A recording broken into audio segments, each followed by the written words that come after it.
Oke, baiklah, salam semuanya. Kali ini saya akan membawakan satu topik yang telah diperdebatkan antara apologet Islam dan apologet Kristen, ya, dimana di dalam perdebatan itu mereka berbicara tentang Yohanes pasal 1 ayatnya yang ke-1.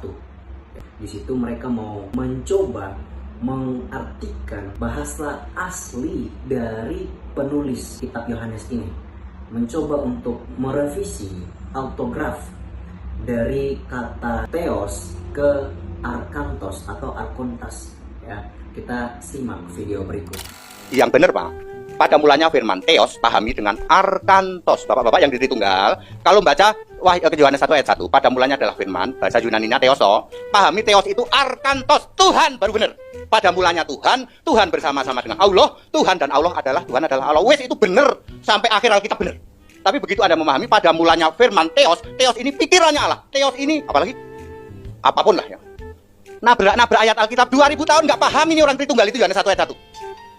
Ya, sekali lagi saya katakan, begitu Bapak baca Yohanes 1 ayat 1, ya, pada mulanya firman Anda kalau baca Yunani kan theos. Pahami theos itu arkantos, artinya Tuhan. Lalu tadi dikatakan arkantos dalam Yohanes 1 ayat 1. Itu Alkitab apa yang dipakai? Kok bisa Yohanes 1 ayat 1 arkantos itu tidak pernah ada ya, dan diartikan sebagai Tuhan? Pak, kenapa arkantos? Bahasa Yunaninya Tuhan itu arkantos, Pak. Kalau Allah itu theos. Ya, Bapak klik di Google dah, ya. Tuhan itu arkantos, Allah itu theos. Ya, pada mulanya firman pahami sebagai arkantos. Oke, saya tunjukkan Yohanes 1 ayat 1 di dalam bahasa Yunani, tolong ditampilkan. Pak Hendy, tolong lihat di belakang dan tunjukkan kata arkantosnya di mana. Silakan. Saya itu mengedukasi Bapak, pahamilah firman itu sebagai arkantos. Di situ tidak ada arkantos. Pahamilah firman itu sebagai Saya penasaran dengan arkontas tadi. Kata itu tuh Bapak ambil dari kata Yunani yang ada di Alkitab atau yang nggak ada di Alkitab? Kalau ada di Alkitab, tadi Bapak belum jawab di ayat mana. Itu. Jadi yang saya tanya ayat mana? Mestinya dijawab di mana ayat itu. Baik, silakan Pak Henry Tan dijawab. Ya Pak, klik Google aja Pak. Tuhan itu bahasa itunya arkontas. Tidak perlu. Saya hanya ingin meyakinkan ke Bapak bahwa firman yang dimaksud adalah Tuhan. Supaya nggak tahu. Kalau itu mungkin namanya Theon ya Pak, apa? Atau Theos, nggak tahu.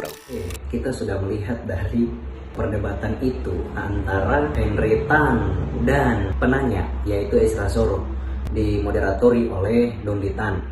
Ya, di mana di situ Henry Tan mencoba untuk menggantikan NRK Hologos, ya, Theos di situ. Dia mencoba untuk menggantikan, ya. Jadi perlu kita ketahui bahwa hal ini adalah hal yang remeh-temeh, ya.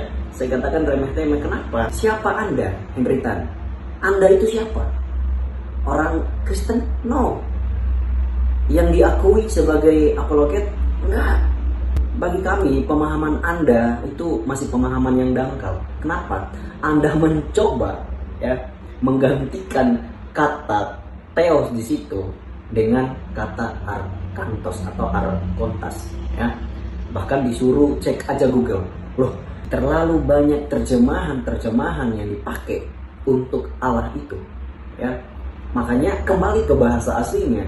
Kami sebagai Kristen, kami tidak mau untuk merubah arti atau bahasa asli dari penulis atau yang disebut dengan autograf. Henry Tan muncul di abad 21, ya. Muncul di abad 21. Jauh dari munculnya kanonisasi, jauh dari munculnya autograf. Berani-beraninya Anda katakan bahwa ganti, ya, di dalam video itu. Ya enggak, saya mau mengedukasi untuk menggantikan kata theos di situ menjadi arkantos. Intinya seperti itulah. Siapa Anda? Siapa Anda? Jawaban-jawaban begitu itu adalah jawaban-jawaban anak kecil, ya. Bukan jawaban-jawaban yang empirisisme, ya. Jawaban-jawaban yang memiliki data. Itu hanya memaksakan kehendak atau yang sering dikatakan teologi keberatan hati. Nggak bisa kamu menerjemahkan, mengartikan kitab suci dengan menggunakan pikiranmu sendiri. Hasilnya akan deduktif, bukan induktif. Harusnya ketika kita melihat satu teks, kita biarkan teks itu berbicara apa adanya, sesuai dengan apa yang teks itu bicarakan. bukan malah pikiran kita yang kita masukkan ke dalam teks itu. Hasilnya akan deduktif, bukan induktif, ya. Akan mendapatkan hasil kedua, bukan hasil utama dari teks tersebut. Jadi sekali lagi, itulah kelemahan-kelemahan apologet-apologet dari seberang sana, ya, yang hanya membaca sepotong saja lalu sudah mulai tafsir demi tafsir, memperkosa ayat itu. Nah, akhirnya kan mendapatkan hasil atau interpretasi yang sumbang, yang tidak sesuai dengan makna aslinya. Nah, di sini perlu kita mengerti bahwa mengartikan atau menerjemahkan atau memaknai atau menginterpretasikan kitab suci itu harus dengan metode-metode interpretasi. Biarkan ayat itu berbicara sesuai apa adanya, berbicara apa adanya sesuai dengan dirinya sendiri. Jangan kita membawa pemahaman kita. Kalau saya balikan kepada kalian, Henry Tan, bisa nggak saya berkata begitu kepada salah satu kata dari Al-Quran kalian? Mau nggak? Bahkan saya pakai kata, saya mau mengedukasi Henry Tan biar menggantikan kata Al-Quran ini menjadi kata ini. Kan nggak mungkin, dan legitimasinya itu tidak ada gitu loh, ya. Legitimasinya tidak ada, makanya tadi saya katakan bahwa siapa Henry Tan? Siapa kamu? Sehingga kamu berani berkata, enggak, saya mau mengedukasi Anda biar Anda menggantikan itu. Loh, siapa kamu? Kamu tidak punya hak di situ. Jadi sekali lagi saya katakan kepada kalian semua, termasuk Henry Tan itu, ya, janganlah seolah-olah kamu yang lebih tahu. Padahal muncul juga di abad 21 kok. Kita baru muncul di abad 21. Kita serasa kapal besar. Kita serasa orang yang besar. Kita serasa memiliki cakrawala berpikir yang baik. Kamu berpikir kamu lebih memiliki pemahaman yang baik daripada orang-orang yang sudah hidup di zaman itu. Nah, tidak ada. Jangan sesekali seperti itu. Nah, kita pun semua bergumul dengan semua. Kita juga nggak sembarang ngomong, ya. Jadi jangan pernah membawa pikiran dari diri kita untuk menelaah satu teks. Oke? Kita harusnya datang ke dalam satu teks itu, datang dengan pikiran yang kosong.